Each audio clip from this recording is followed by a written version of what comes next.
Sisters, we are building a school. That is right. We are partnering with Nguvu to build the Bright Future Academy School in Tamale, Ghana. Nguvu is the Swahili word for strength. And Nguvu Foundation aims to serve underprivileged communities in Ghana by partnering with over 1,500 women to pick and produce shea butter and its byproducts, providing them with fair pay and opportunities to support their families. These women are truly strong, capable, and productive. However, sisters, we want to support them with a challenge that they face daily. Let us explain. These women are often the sole caretakers and breadwinners of their families. And due to the predominance of poverty, they do not have access to nurseries or can provide some kind of care provision for their children whilst they work. So we are building the Bright Future Academy, which is a free preschool that will provide a safe environment and a high quality education for the children of these hard-working women. Our aim is to raise £10,000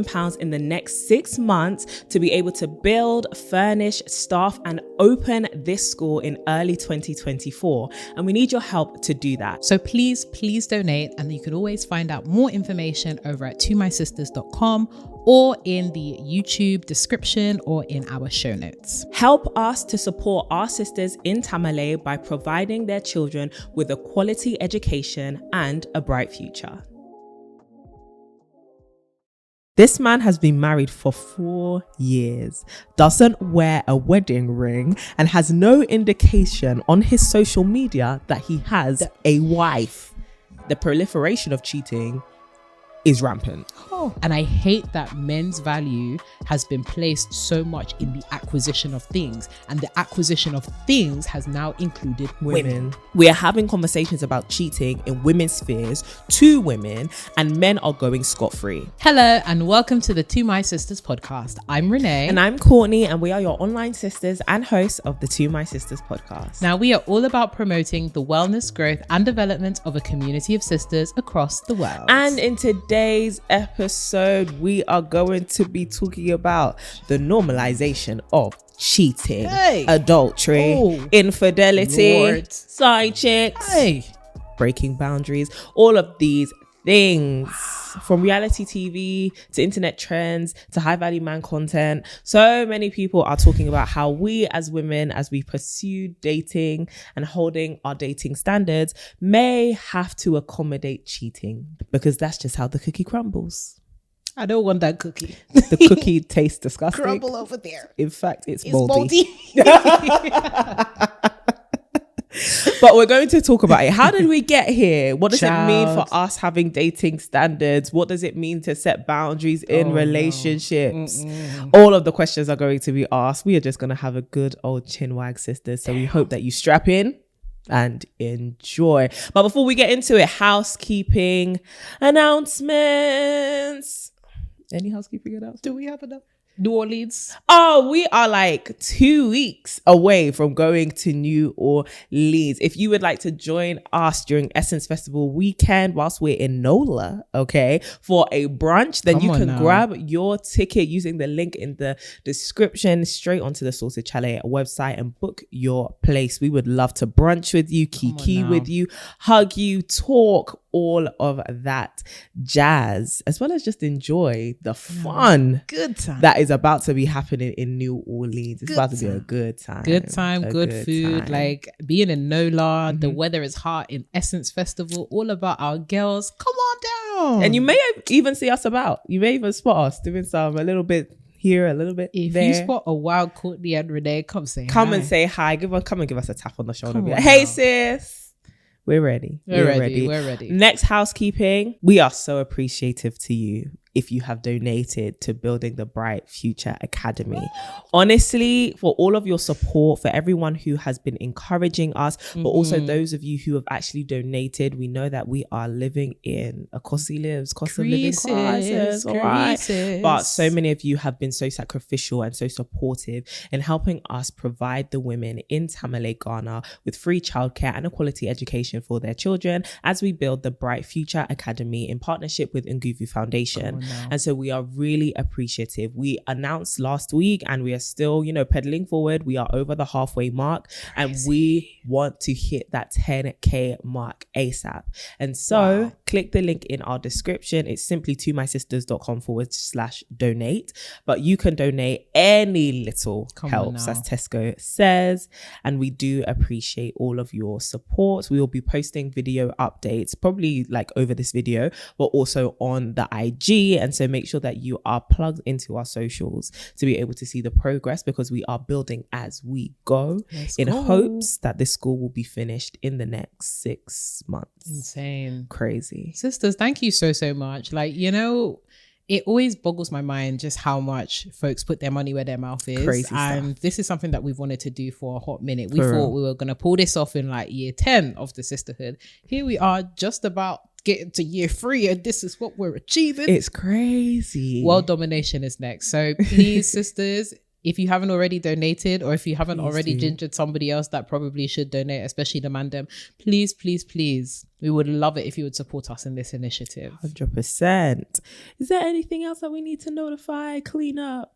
No housekeeping, just, get your copy of the To My Sisters book if you haven't already. Yes. Can you imagine? It's already been 3 months Crazy. Since we published our book. It has been insane, and we are so appreciative of everyone who has gotten their own copy, listened to the audio book. Sisters, if you can, leave us a review on Amazon or on Audible or wherever you read books and you can leave a review, child. Please let the world know that you are loving it. If you have some constructive criticism, if you hate it, just leave a review. We need If you do hate it though, just send us email or something. I'm sure we can work. We can work something out. Controversy helps if sometimes. We can afford to give you a small offering. Not a bribe. You can't say that on the podcast, but we can give you a small offering. A token, if you will. A token, just to, a penny or 3 or 5 for your thoughts to not be shared. No, I'm trying. But for real, honestly, if you are listening or reading the To My Sisters book, then please leave us a review so that the world knows what it is that we are doing, that it will hopefully be our first book of many. And we want to know how you found it so that we can work on the next one. Yeah, you hearing what I'm saying? Hearing what I'm putting out? There we go. So I was like, the turbulence. But number 2, the turbulence. The turbulence. Anyways, sisters, somebody is in need of help, and so you know what time it is. It's time for a ding ding ding dilemma. Let's go. This one's actually quite relevant to today's episode. Oh no. Oh no. Yeah. Hello, my beautiful sisters. I am a 20. I know, beautiful. That's so sweet. Wow. Thank you. God bless you.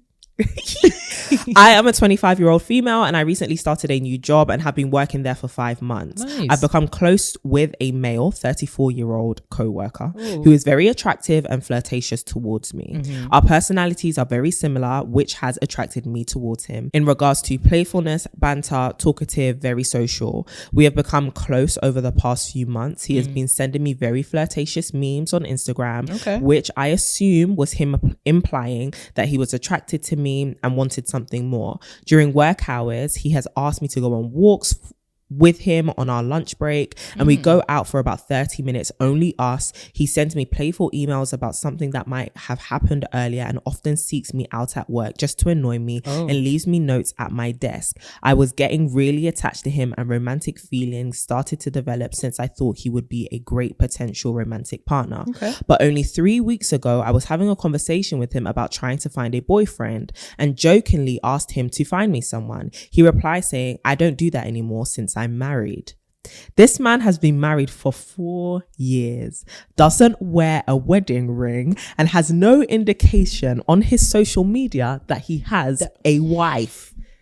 4 exclamation marks, 3 question marks. Good God. Sisters, I have been bamboozled. I can't describe the shock and the heartache I felt in that moment, but played it so cool and asked him more questions about his wife and marriage, which he refused to answer and said he doesn't want to talk about it since, quote unquote, it's private.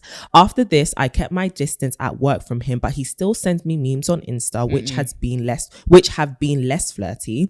Last week, I had to go go out on a house visit with him. I had no choice to see a client. After the house visit, we went to get coffee and we had a chat about life, and he was giving me advice about investing. He also said to me that he would have asked me out if he wasn't married. I ignored his comment and changed the topic about my future work plans. But sisters, I'm just confused on how someone who has made a commitment to their partner could seek out attention from a younger female at work and feel comfortable about doing this. I am still trying to get my head around this and make it make sense. I'm a little upset with myself in how easily I was manipulated in believing that he was a single man and that our co-worker relationship could be something more. I would just like to have some of your wise insights into the situation so that it can help me understand what was going on in his mind and prevent this from happening again. I'm still keeping my distance from him and never want to engage with his nonsense again. Thank you, sisters, for sharing all your wisdom and inspiring me to become a better person / sister. Sending you lots of love from Australia. Oh, deep down under. Down under. Nonsense is downstairs as well. I'm telling you, as well as upstairs. It's crazy. First of all, sis, thank you so much. Me too, I'm confused. Okay, me too, I'm confused. And I just want to let you know, and all the sisters listening in that have been in this like similar situation, because I think it's actually a lot more common than folks will let on. This is not your fault at all. I think you've actually played it very, very well. 100. I think considering there was no indication that this man was married or in a relationship, he was initiating a lot of the flirtatious conversation and a lot of the flirtation just in general. And he was the one who wasn't even upfront about the fact that he was married. Like you're the one that had to probe and be like, hey, I'm looking for a boyfriend. You know, I think you played it extremely well. And the way he just casually tried to slip it in, like, oh, I wouldn't do that. I'm married. And the whole thing of like, this is private. I don't know what's private about being married. It's a public declaration that you are committed to somebody romantically. Unless they're a side chick, unless you have like, that's what frustrates me so much, because it's clear that man hates his wife. No, because there's actually been too many situations where there's men, especially on things like social media, but also in public, they're not giving off married energy. They're not giving off I'm committed. They're not giving off I'm in a relationship with somebody that I take seriously. So I want you to know, first and foremost, this is not your fault. You were bamboozled, but there's barely anything that you could have done to prevent yourself from being bamboozled, because you're not the one that initiated a lot of the conversations and you're also not the one that initiated any form of deception. You played your cards like you were just out here and that's fine. Like you weren't going to work, or you didn't sign up to work to be looking to be with someone. You go to work because money I have to make. So like if a man comes along, then he does. And I think what I also don't like is folks will controversial in terms of like age difference and stuff like that, but this man is 34 years old. He should know better. He should do better. He should be better. And considering like the age gap, I know folks will say, you know, you're an adult and stuff like that, but I do think considering that you're married, considering that you're older, considering that you actually probably have more life experience, this is giving me manipulative. This is giving me you're a bit of a harlot. This is giving me have your cake and eat it. And I think it speaks to, again, the episode, but also speaks to a growing, worrying trend of people who think that they can have their cake and eat it too. I'm sure you're beautiful, sis. I'm sure you are drawing heads, turning heads. People are looking at you like, wow, she's pretty and, you know, youthful. And I think there's nothing wrong with being that. I think the blame really has to rest on this guy insofar as when you are married, you are, I don't know what the setup of their marriage is, but when you are, you know, married, I'm going to assume that this is a closed relationship. I'm going to assume. I think I will wait till we get into the episode before I touch into that in detail. But I do think that there is a duty of care around safeguarding your marriage and duty of care around safeguarding your commitment insofar as making it very, very clear that you're in a committed relationship. So the whole not wearing your wedding band, the whole, you know, just not making it very clear that you're married and then also transgressing a lot of boundaries doesn't personally sit well with me. And it looks and sounds like it doesn't sit well with you. I think the only thing that you can do is be very, very clear about your boundaries moving forward. And I think don't be afraid to articulate some of your thoughts as well, right? I know that it's a bit awkward because obviously you have a working relationship with this person, but I think always underpinning a lot of your engagements with him with hey, I really feel uncomfortable because I feel like this is transgressing what I feel is comfortable for a working relationship. I would appreciate if moving forward, XYZ, XYZ, XYZ. I think being clear and not playing the whole game of like toeing the line will be will work in your favor. And I think given, again, the power dynamic, I know it might make you feel uncomfortable, especially being younger or being a female navigating the workplace. But I think the best way that you can play it moving forward, because I don't think that there's any issue with the way that you've played it so far, is being very clear about those boundaries, being very clear about the fact that you're not interested romantically. This is giving you a little bit of like uncomfortable vibes. And if he doesn't honor those boundaries, ring ponder HR. That part. Ring ponder HR, because you don't go to work to feel uncomfortable at all, especially when it comes to, you know, engaging with men, romantic versus, you know, the professional. We've now seen that this is an issue. This man is married, he's committed, and you are not the kind of person that is interested in somebody that is married. 100%. Point blank, period, case closed. And if that man wants to open a case, then we open a case with HR, baby. That's it. That is it, because it's definitely giving, why are you hiding this? So why do you, like, do you know what I mean? And again, that's nothing, very, very much nothing to do with you. I think it's very difficult to, again, I don't want to like project and assume, because he could be very well in an open marriage, or he could be very well in some kind of arrangement where, you know, they both feel comfortable enough to be private about their marriage. But to you, from what it sounds like, you're not comfortable with that. And I don't think that there's any reason that you should be comfortable with that. And there's no reason for you to not articulate your discomfort with that too. So yeah, the only thing that I would say is this: just make sure that you are very clear moving forward. You don't want to interact with him in this way. It is strictly professional. When you're having conversations, stick to investing, stick to, you know, what Kathy was doing at work, etc. Stick to that. And if it does, you know, move over to things that you're uncomfortable with, you gotta tell that man it's private too, just like his marriage. You need to remind him of the fact he's married. I think sometimes like with situations like this, and actually I echo everything that you said, it's absolutely spot on. I think with this situation, one, well done for maintaining your own standards and your own boundaries, because it could have been very easy to start, you know, messing around with something that does not belong to you, especially because he's not honoring.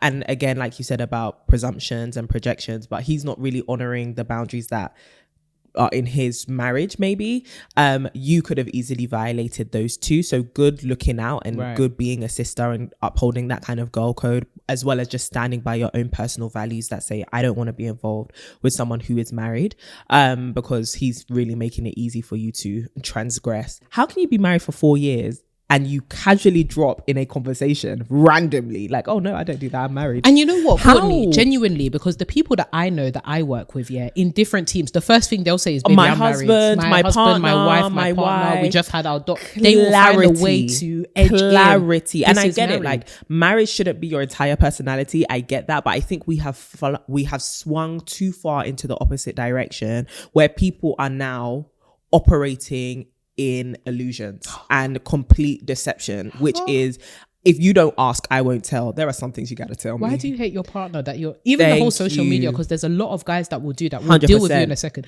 A lot of guys, no. Sorry, someone just popped into my brain. I'll make me wicked. No.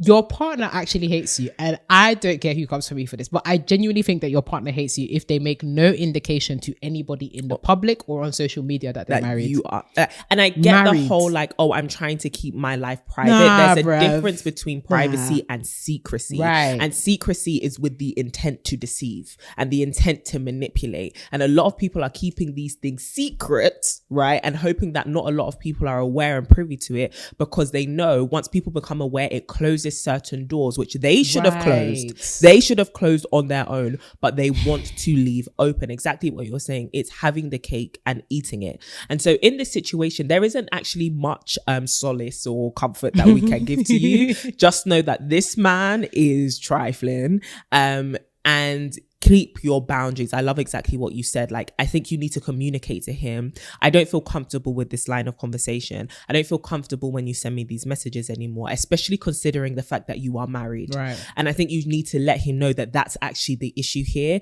You are crossing boundaries with me, and I don't like that.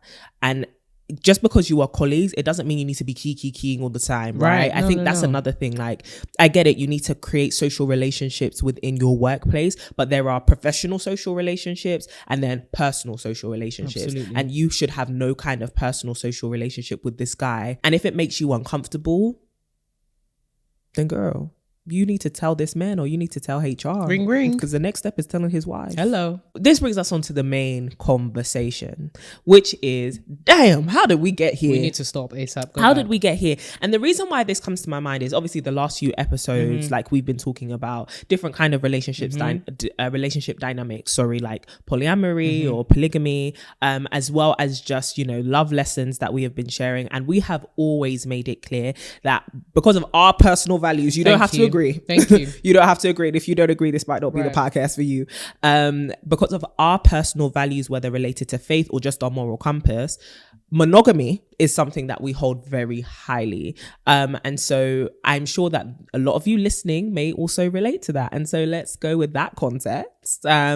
With that being said, I think a lot of people have seen different content, different social trends, reality TV, but even patterns maybe in their own life, in their own family dynamics, where they have seen the effects or maybe lack thereof of adultery or of infidelity. And we are I would say I am talking more so about in marriage, or in a high level of commitment. So not just, casual dating, but actually we've decided to be committed to one another, whether that be manifest through marriage or just, cohabiting, but, a vow to one another through word. I think some people have seen cheating and they've seen the effects, and yet we seem to be living in a time where the proliferation of cheating is rampant. And my question first is, how do we get here? And actually also maybe prefacing that, is that actually the case? Because there's one thing about social media and the things that social media gives platform to, which are the, the sensationalizing videos, the things that make your jaw drop. And those can create an illusion that something is more prevalent than it actually is. Right. So one, is that actually the case? But also, how do we get here? Right. Since you got your new glasses and your degrees and you know some stuff. You know what? I knew it was when we discussed this topic, I said, baby, let me get my glasses for this one. Then they're real cute, huh? I love it. Oh my God, let's give him miseducated. Intelligent babe. We need to, and the thing is, I can't even say we need to go back because there's problems at every single age, right? Like, as much as things like marriage were held in such high esteem previously, we were still dealing with high amounts of, systemic abuse, financial abuse, abuse that was normalized within the context of marriage. So I think there's a general disparaging sentiment towards marriage that is prevalent now because of what has happened or what has predated this conversation. Is this the case? First and foremost, yes and no. So I think obviously with anything, it will be very much dependent on who you have in your communities, who it is that you have around you. What is normal for you is very much dictated by the environment that you're in. Cultural. However, I cannot deny the fact that social media, and we've spoken about this time and time again in our podcast, we have a very symbiotic relationship with social media where we cannot deny the impact of social media on our environment and within our communities. And I think while social media does sensationalize sometimes, it doesn't necessarily lie. For a lot of us, social media has now become the outlet or the platform for a lot of things that we have seen but have not been able to give voice to or not been able to articulate. So whilst it is very much overblown, sensationalized, another one, I think it is rooted in some truth. I mean, there are so many people even within my community and my environment that I speak to, and they're just like, cheating is normal, or I've experienced this, or I've seen somebody experience this, or I've heard of it. So it's become normalized because we're now giving voice to, and we're now bringing an outlet to have these conversations, which were married folks' business, or which were something to be hidden because people didn't feel comfortable talking about. And I think we see the same in a lot of different other issues, right? So I do think that there's some truth in it. In terms of how did we get here, I scratch my head and I wonder, how did we get here too? Because the level of depravity that we have seen in today's society is, and again, I want to underpin our conversation here by saying this is our opinion. This is our opinion. You want to know why? Because this is our podcast. This is our podcast. This is our opinion. We might have to do like a couple of disclaimers and that, because, sometimes our clips hit the internet and folks start getting mad and angry and stuff like that. And it's like, go out into the world and speak to other people. Do you know what I mean? This is based off of our understanding. You don't have to, engage. And if you are going to engage, then please come with some kind of compelling argument. Okay. You have license to disagree. 100%. You don't have license to disrespect. Oh, come on, somebody. So if you are going to come and disagree here, please disagree. We love having conversations 100%. With folks. I say that because I think that it is morally egregious that we have normalized cheating and infidelity. And I've said this before in another episode, but it's the normalization, not just of infidelity, but the deception element, right? It is now normal to deceive people. That's a problem. Yeah. As much as, like, there are people out there that would benefit from having a polyamorous relationship or would like it, right? I hate the fact that we have normalized the enjoyment that comes from deceiving people. Yeah. It's not even just about having your cake and eating it. It's the ha ha ha. I can pull the wool over your eyes. I can have my cake and eat it, but you don't know that I'm eating this cake. And then also knowing that there are no social repercussions, particularly for men. There are very few, I would argue, social repercussions for infidelity, adultery, and all that kind of stuff.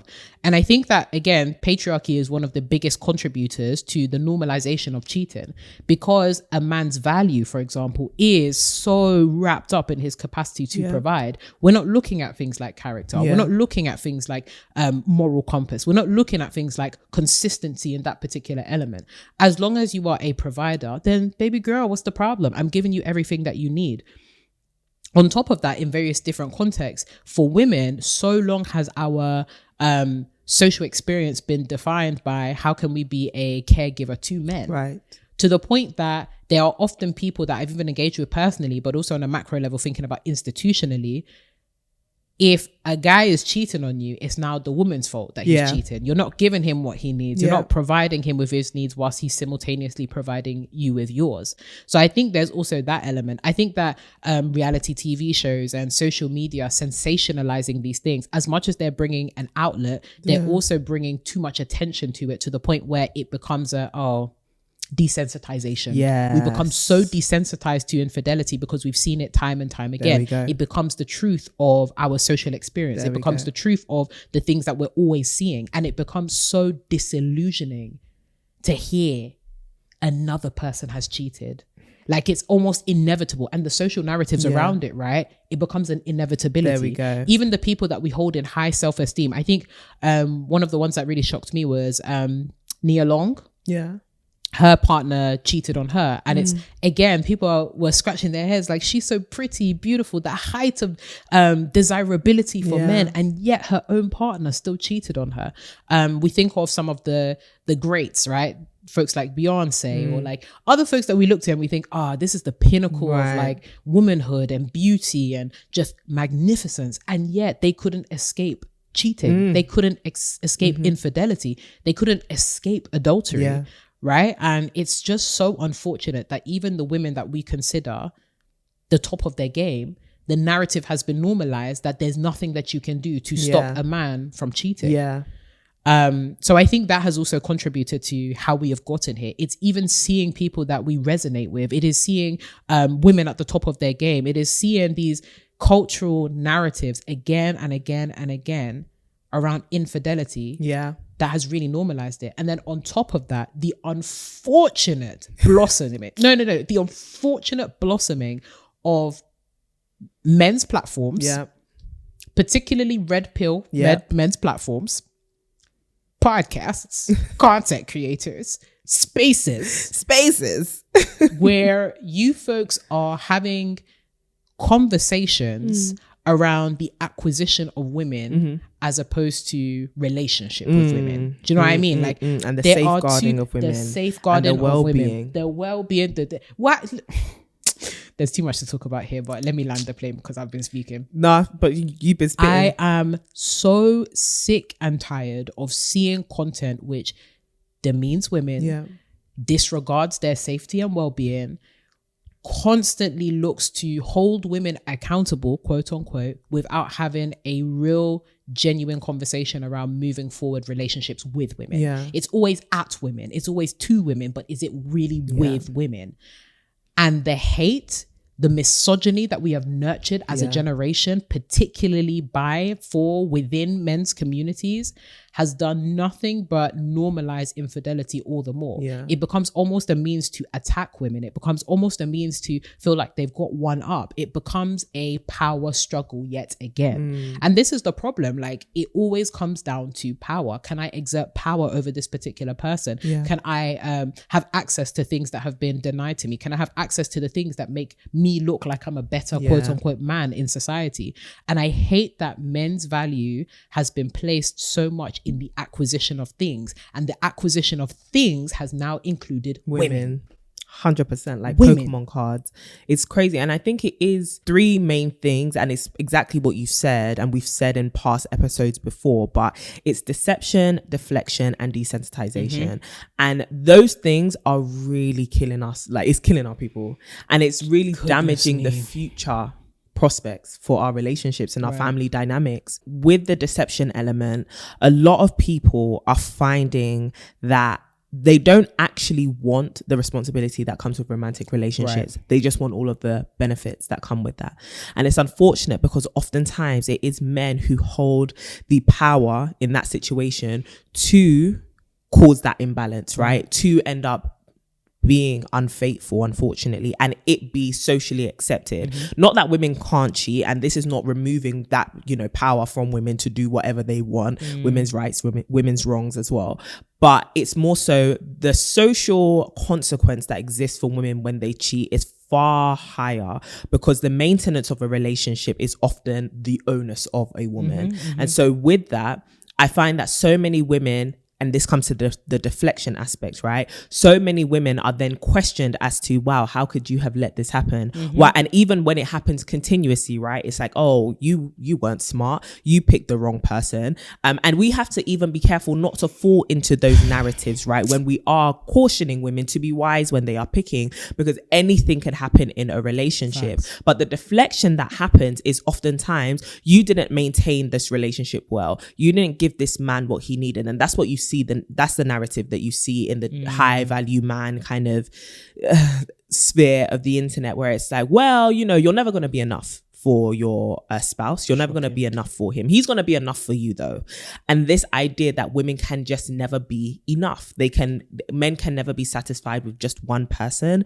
Really is people just saying, the challenge that comes with monogamy is one that a lot of men do not want to accept, which is just faithfulness. And it is a virtue which needs to be cultivated, but it's not. And I think this is another thing. When people hear us say stuff like this, they often think, oh, but it's actually quite hard. And no one's taking away from the fact that it's hard. Right. No one's saying that monogamy is easy and you guys just have, you know, this inability to do easy things. Actually, it's a very hard thing. And what we're telling you is consider the hard things, consider the cost of what it is you're signing up for when you say you are trying to commit to somebody. Right. Because a lot of people are committing without considering the cost.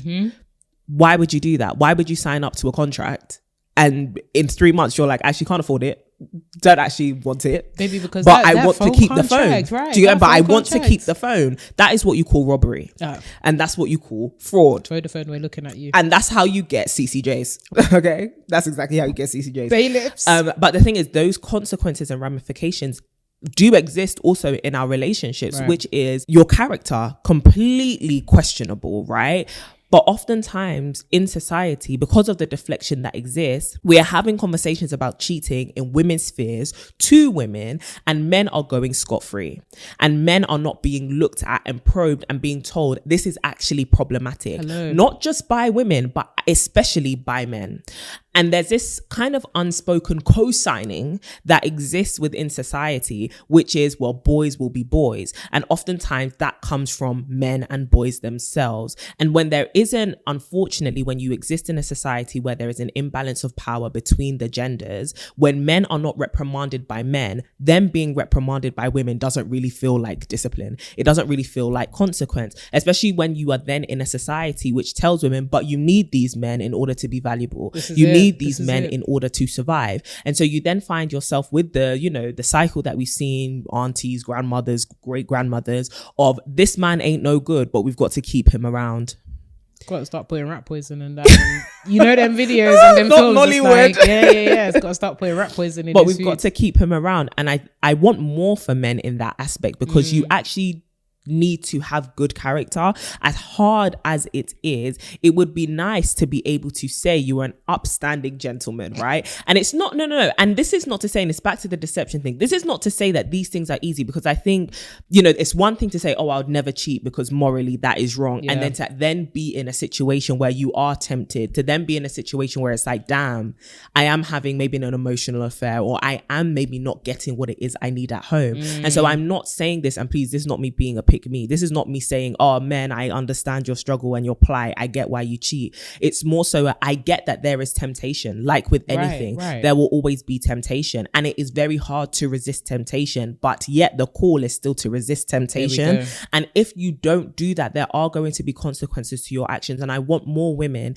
to give consequences to those kind of actions, and I don't want that to be robbed from them, because what I see is a lot of people try to rob women of their agency to be able to leave, or to be able to say, I don't like this, without being told, well, that's problematic. Exactly. Do you get what I mean? And that's what you often see in these conversations, like, you calling out a man on this kind of bad behavior is you causing more problems than needs to be caused. And it's like, well, I'm causing the problem. Let's start with you. I would have thought the person who was sticking their genitalia to someone else was causing the problem here, right? And that's the deflection that happens. It's everyone is turning the ammo to women and saying, well, what are you going to do about this? How are you going to create an environment that's conducive to people continuing in their bad behavior, but still reaping the benefits from a relationship, even if it costs you your wellness, even if it costs you your sanity, even if it costs you your joy, right? And a lot of women, I think, are in relationships unhappy, but don't think that there's anything more to relationships. Shocking. Right? And then there's the desensitization aspect then, which comes down to, well, if all men are going to be like this, I just need to pick the best of a bad bunch.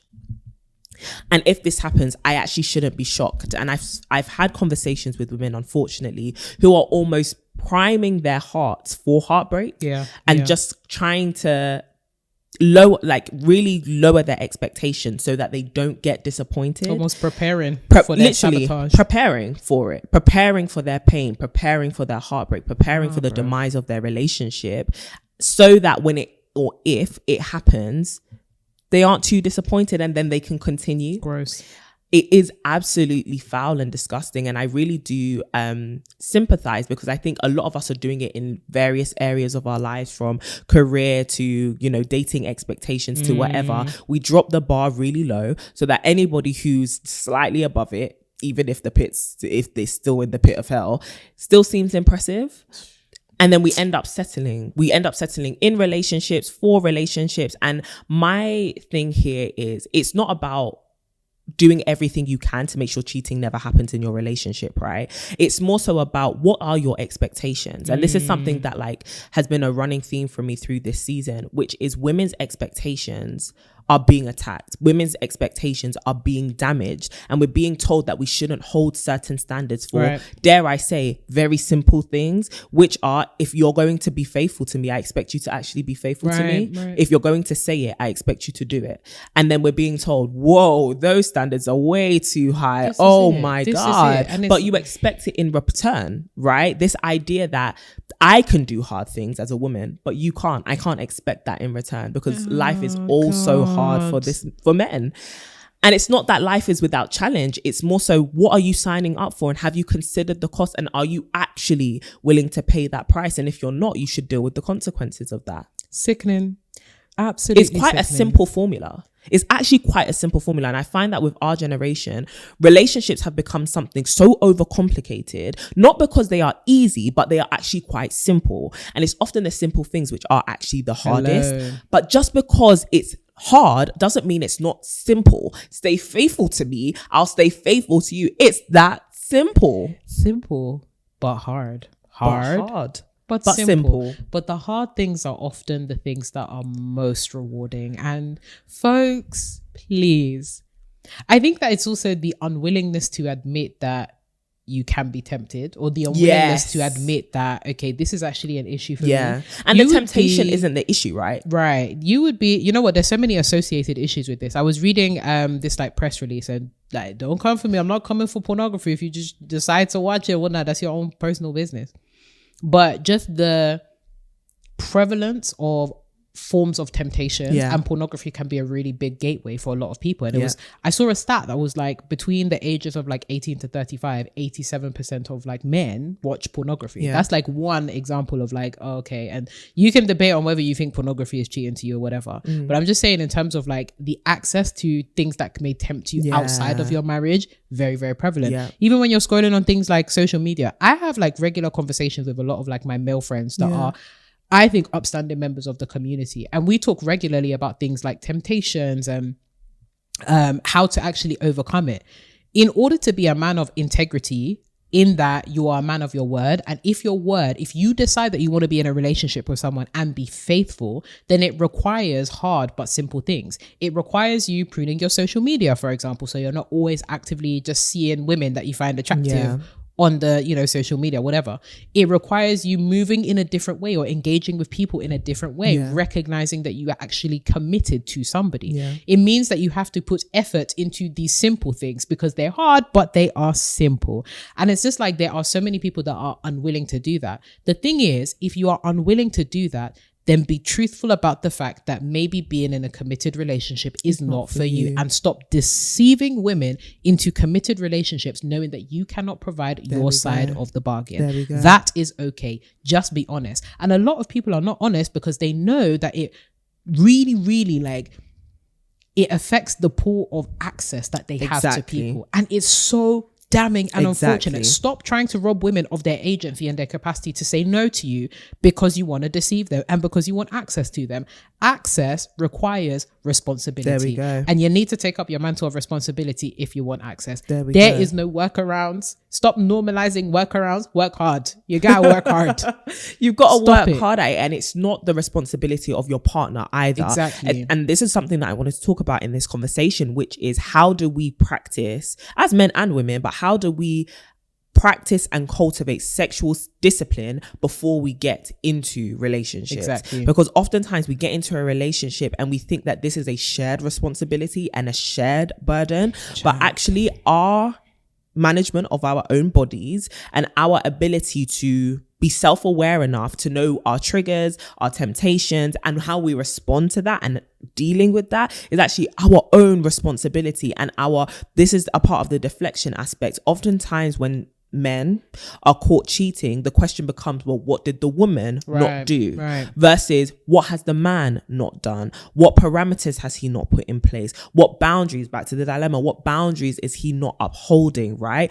Or it's even then put onto the women who he cheats with as if they are the ones who have made the commitment. When actually, and I'm a big proponent of girl code, I actually do believe in it, but I do think that it's important for us to not run to, well, why did you tempt my man? Why did you do X, Y, Z? Why were you talking to him? I'm not in a committed relationship to anyone. And I am a big believer in you don't touch things that are not yours. But I am even a bigger believer to put responsibility and onus where it is due. Which is, why is no one shining a light on these men? Why is nobody, especially men, but more generally in society, why is accountability not being put on the men who have made the vow, on the men who are doing the cheating, on the men who have been tempted? And like I said, the issue here isn't necessarily the temptation, because temptations exist everywhere. It's pornography, it's social media, it's the people in your life, your actual emotional, physical, mental needs. However, the way you deal with that is your responsibility. You cannot control, well, you can control to some degree what you are exposed to, but sometimes you cannot control your body's response to what it is that you have been exposed to. But what you can control is your action. What you can control is what it is now you do in response to that stimulus, right? Our hormones and our body's ability to be aroused is one thing, right? But our decision to go and have sex with somebody is a completely different thing. I don't want to hear I was drinking. I don't want to hear she was leading me on. And you shouldn't be. Stop it and put it down. If you know that, stop it and put it down. Maybe if you know that Ray and nephew is a trigger, maybe you need to say bye to his Those nephew. are not your pals. Ray and his nephew are not your friends. Put them down. If you know that tequila shot is doing something for you, then maybe you can't be put down the sombrero. Put down the sombrero and the margarita. Stop it. It's time to discipline our bodies. You know what I mean? It's like, oh, I just want to have fun, and sometimes your fun will end you in a ditch. Facts. And you won't be able to come out of that one. Facts. So you should stop. And Facts. of course, we're going to give voice to, you know, women that are also cheating, because I think there's been an element 100%. to which, obviously, girls, I hear it insofar as these men have been trifling and cheating. That's a whole I should episode get in my itself, own. though. And I hear it. I promise you, I hear it. And we'll deal with you. Okay? We'll deal with you. But going back to what you were saying in terms of like accountability and onus, I think it's even more tragic when women, like when we really place the onus on ourselves to like fix up for a particular relationship. And you know what it makes me think of? It makes me think of the whole like Danae Jackson situation. Sorry, Miss Jackson. I'm sorry, Miss Jackson. I'm very, very sorry. Side note, I am so happy that her day of reckoning. I was gonna say reckoning, but her redemption. That's her the redemption word. has come, because if y'all have was listened to like season 2 of the podcast, you know I was rocking for that woman that said what a victim to a narcissistic man. And I'm so thankful that what we were able to see with with her episode with Latarius Wakefield, can't remember his name, sorry, but the Dear Future Wifey podcast, if you haven't listened to it, what I'm so glad we were able to see was her story, right? And the fact that there were so many things happening around that situation that we can't just latch onto what she is this and that's why he did that, when actually we need to humanize women, that women are not. And it goes back to that example you're giving about Nia Long, Beyonce, Lauren London, like all these amazing beautiful women who we hold in high esteem because they do epitomize woman, right? You know, they are not caricatures. They are actually human beings. There are people who are going through a complex myriad of different situations in their lives, right? Different experiences happening at the same time, from childbirth to loss in Danae Jackson's case, like bereavement. This man's been doing this for how long? And we didn't see any of that. But that's the issue with social media, right? It's oftentimes, let's go based on the surface level of what we're saying and draw a very deep conclusion and then persecute based on that. And the thing is, like, it's so unfortunate that many of us were not able to see that whilst it was going on, because I remember seeing some really nasty comments around, oh girl, I know that she was out here wilding on the internet, understood completely, but to use it and then reach for, this is the reason that he was cheating, this is the reason that he was looking outside, this is the reason. No. That's not the reason, because he was a cheater. Precisely. There are, and I love the reason. I love the fact that you made a distinction between temptation and action, right? Environment, decision. Okay. Just because there are particular stimulus at bay, there are particular things occurring, does not mean that you now have to. Nobody is compelled to ever do anything. Okay. So her hurting, her, you know, the way that she behaves and all that kind of stuff, that doesn't give anyone license to be deceptive. 100%. And I think it's that, right? Oftentimes we see people and we see them in their brokenness and think, wow, well, that was the license that he needed to go and cheat. And then also hearing more about the story and thinking about some of the signs that, you know, maybe she should have seen, or the red flags that she should have seen. And I think sometimes as much as we're like, be cognizant of the red flags and make sure that you're seeing this person and try and be discerning, how about y'all just be good people so we don't have to look for red flags? You know what I mean? Like, I think that we need to have more conversation around being better people as opposed to finding terrible people. Do you know what I mean? And I think it even speaks to the dilemma, right? How could I be so bamboozled? Anyone could be bamboozled by someone trying to deceive. Do you know what I mean? And sometimes the signs are not as clear for various reasons. It may be due to past trauma. Like, even thinking about like signs of abuse, right? Signs of abuse are typically can be interpreted by, you know, victims or folks that have had any kind of like traumatic experiences as different, right? I was listening, so tangential, but I was listening to the Serial Killers podcast as per usual, and there was a particular case of Carol Bundy whereby there was an interview that she had with a behavioral psychologist, and they were talking about the abuse that she had suffered at the hands of her father, but she didn't call it abuse. She called it like, oh no, he was actually loving. I was just a bad kid. And it makes me think of this situation where some of us, the reason why we're not able to discern red flags is because those red flags were green flags to us, or we were taught to sit with our traumas, or we were taught that these traumas were not indicative of someone wronging us, but more indicative of us being wrong. So even in the case of someone like like Danae Jackson, or in the case of someone you know, or even you, it may be that it actually takes you a while to discern these red flags because they were never read to you in the first place. So I think even having that level of grace, right? We can't just turn to someone and say, you should have seen the signs. Sometimes the signs are more obvious in hindsight. There we go. Sometimes you need the wisdom. Sometimes you need the accountability. Sometimes you need the community of people to be like, yo, sis, I think this one was red. You know what I'm saying? Like, I think this one was red. And there are some people like Danae, like others before her, who maybe didn't see the signs. And then to add on top of that, there's been so many people who have seen, because we've literally seen so many generations of women who have been cheated on. Of course, these red flags are not going to seem red. If you're seeing your mother, it's going to seem normal. If you're seeing your mother, if you're seeing your auntie, if you're 100%. Seeing your grandmother, whoever, sit with the discomfort of somebody being adulterous or, you know, any kind of misbehavior, especially sexual, of course, you're not going to treat this red flag as license for you to leave. 100%. Do you know what I mean? And it's just so frustrating. You should have seen the signs. You should have left. I hear it completely and I agree. However, I think there's ways that we can deliver it that can be more loving. 100%. I think there's ways that we can be more graceful and allow for more grace for people that do transgress in that way. And I think there's ways that we can actually encourage them to leave. Yeah. Can you imagine being in Danae's position and the internet is literally like slandering you, continuing to have fun and make jokes at your expense. Meanwhile, you're going through this particularly traumatic episode with somebody who said that, you know, I do for the rest of my life. Bruh. And the fact that they've now created an environment which suggests if your marriage fails, it's because of you. Not because of this man's confession to cheating or the fact that he was exposed as a cheater. The environment is now, if he's leaving because you're crazy, right? And it's, again, this deflection. But I love what you were saying about a desensitization that exists within different cultural experiences of cheating, towards abuse, because we've seen it happen so many times. And I think that's why it's important for people, whoever has a platform, or just in your own life, if you are in a position of a sister, a mother, or a person of influence in someone's life, to continue to problematize these kind of behaviors. Because then what we see are generational patterns. This is not to say that, you know, Danae was exposed to generational patterns of cheating, but in terms of when it comes to things which are actually wrong, but we can't recognize them as wrong because they have just been normalized in our lives through our families, through people telling us to be silent about certain stuff and to not, you know, kick up a fuss about certain stuff. We end up perpetuating these cycles for generations and generations to come. And if you are not as much as people get onto people who are like, oh, your standards are too high,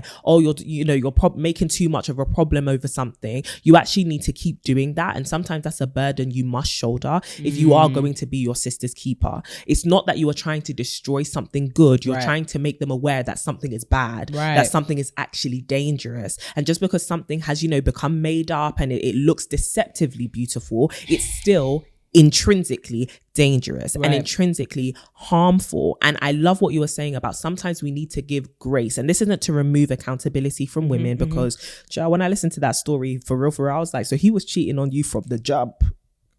But then again, when you contextualize it with you've experienced a really traumatic event, if you go and listen to the full interview, then you'll know what I'm talking about. You've experienced this really traumatic event that has completely shaped the way that you see people, shaped the way you see yourself, and where it is you go to seek comfort from that pain. You would then understand why losing someone or letting go of something like that may have been difficult, even though the red flags are there, right? But even with that, there is a grace that comes with accountability.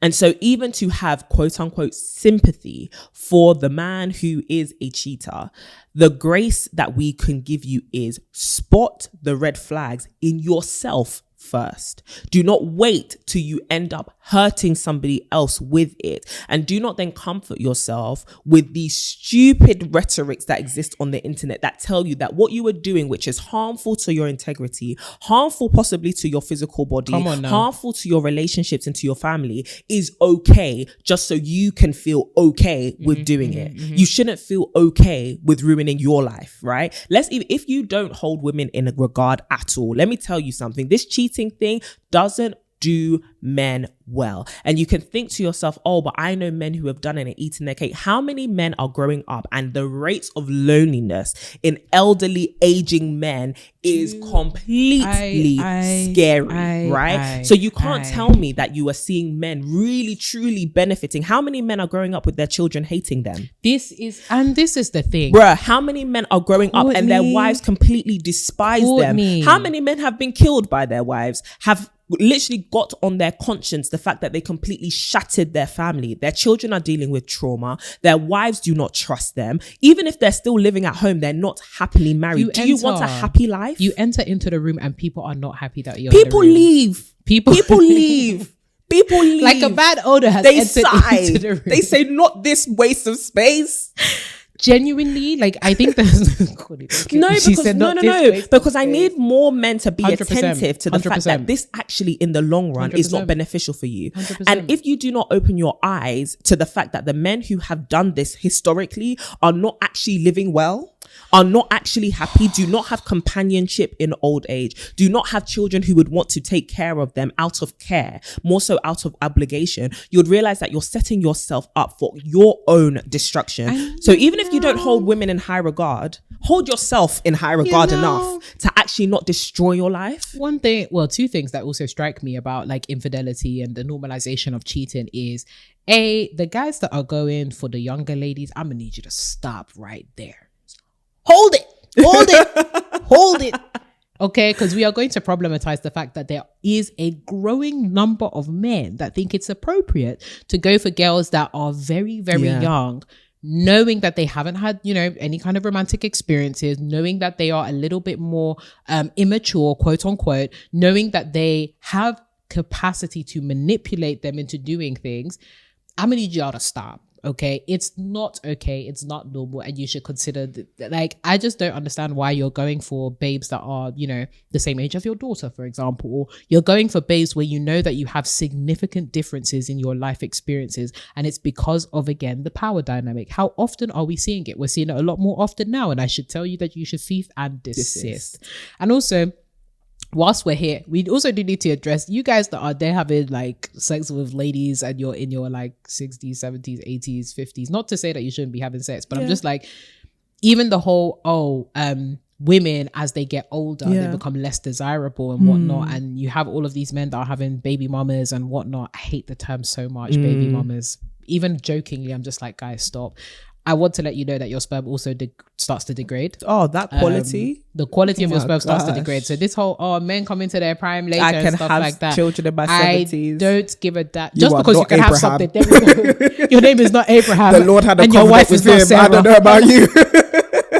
Your wife is not Sarah. You're not Abraham. Do you know what I mean? And it's the whole, I come into my prime later and it's like, baby, I don't know if that's biologically quite true. And I think you need to face the reality of it. You know why I think a lot of people don't want to face the reality of it? It's another reason why people don't want to be average, right? Everyone wants to live an ostentatious life. Do not base your life predictions as a normal person on the life of celebrities, right? Celebrities who are making millions, hundreds of millions a year can afford the negatives that come with aging. So even the access, even then, right? Is it Robert De Niro that just had a baby?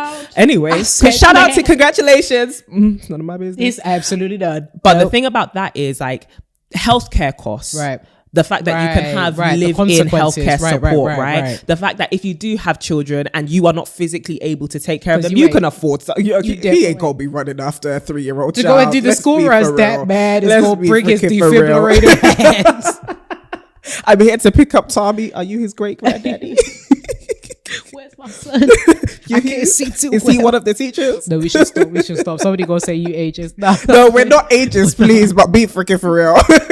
Do you know what I mean? Like, it's actually a serious thing. How are you gonna be 90 and running after this 2-year-old? But this is the thing, it's like you can actually afford that, right? Because someone else is gonna do the running for you. Someone else is gonna take care of you in your old age, or you have the ability, like even someone like Diddy, right? You can actually pay to have these younger women like be not to, allegedly, I don't know what to say to cover my own backside, but in the sense that like you can afford to have sugar babies, right? Yeah. But then there are these people who are running after younger women who you ain't got a cobble to your name. Like you actually can't afford the lifestyle or the consequences that will come from this lifestyle because you're a normal person, right? Do you get what I mean? No. Why is it that men or people in our generation, let's even widen the spectrum, don't want to settle for the good life that is find a good person and grow old with them? And it seems boring. Like it seems so boring, and that's why people are running around cheating, because that seems more fun and the thrill of it seems more enticing. But the thing that a lot of rich people or people with that capital or resources can afford to do, you actually can't afford to do, because you need a partner in old age. You need children who will want to take care of you, because you can't afford to pay for other people to do it. And also see them as actual real life companions, like genuinely. Even then, seeing women as companions as opposed to playthings will help you in life, because first of all, you ain't gonna marry your boys unless you're that way inclined. Do your thing, isn't it? But you're not gonna marry your boys. You're not. So don't be out, like, be freaking for real.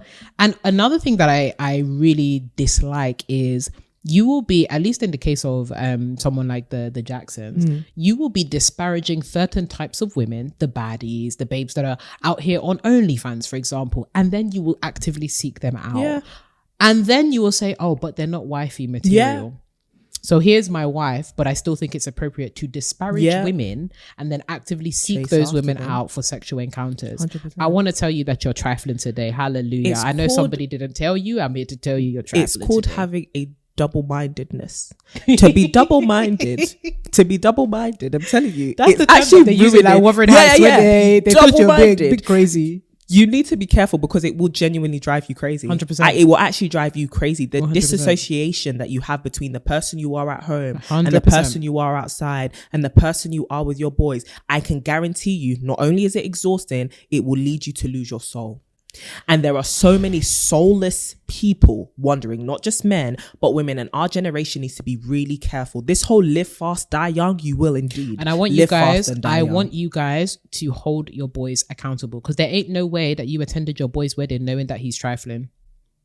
There ain't no way that you are coming to their house, their married matrimonial home, eating the food that she is cooking for you, knowing that this man is trifling. There ain't no way that you are high-fiving their little 5-year-old, 6-year-old, whatever, knowing that come nighttime, come dark, this man is going to another man's.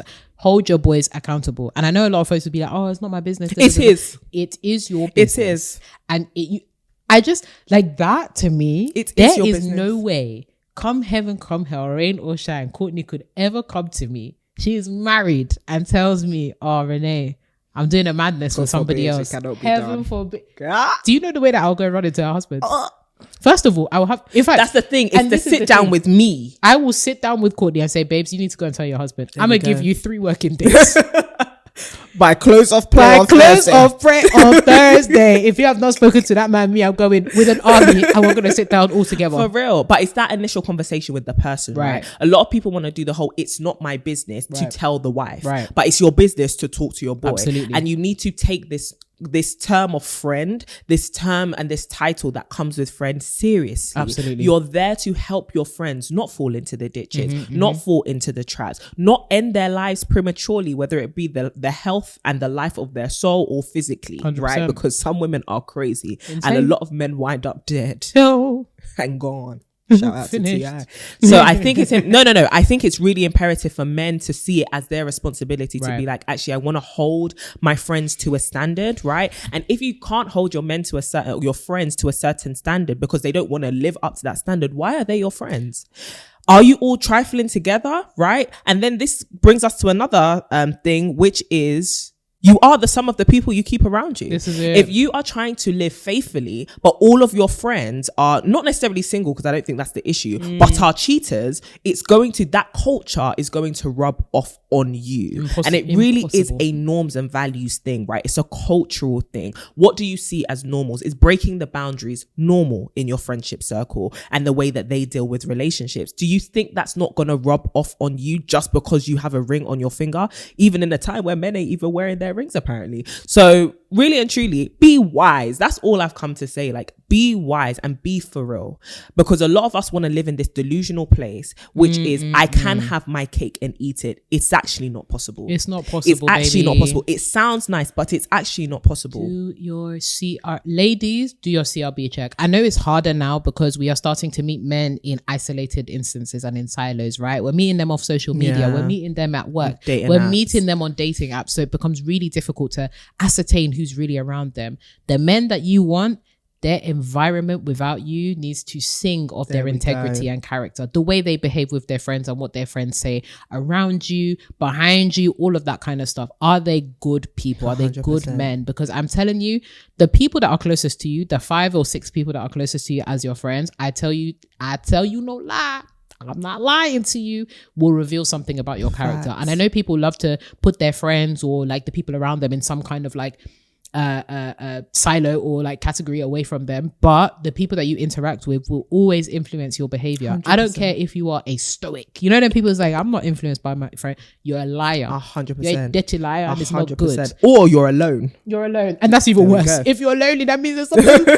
Is everything okay? You know what I'm saying? So really moving forward, if you are a woman, for example, that's really trying to get to know a guy, or like if you're trying to identify red flags, I feel like a big red flag to me is if there aren't people around a guy to really speak of the integrity of his character, that's a no-no, because you have no reference points. You have no understanding of when he's not around with you, who does he hang out with, what do they do, where do they go, right? And it's not to, you know, be the police or whatever. And it's even that even frustrates me, right? It's like as a woman, like the whole mystique of men, right? Like sometimes there's been instances where I've heard guys be like, oh, but what I do outside of you is not my business. And it's like, it's not whose business, the woman. I want to tell you here today, sir, let me liberate you, because it's entirely my business, especially if you're pursuing me to have any kind of interaction with me. I need to know who is in your galaxy.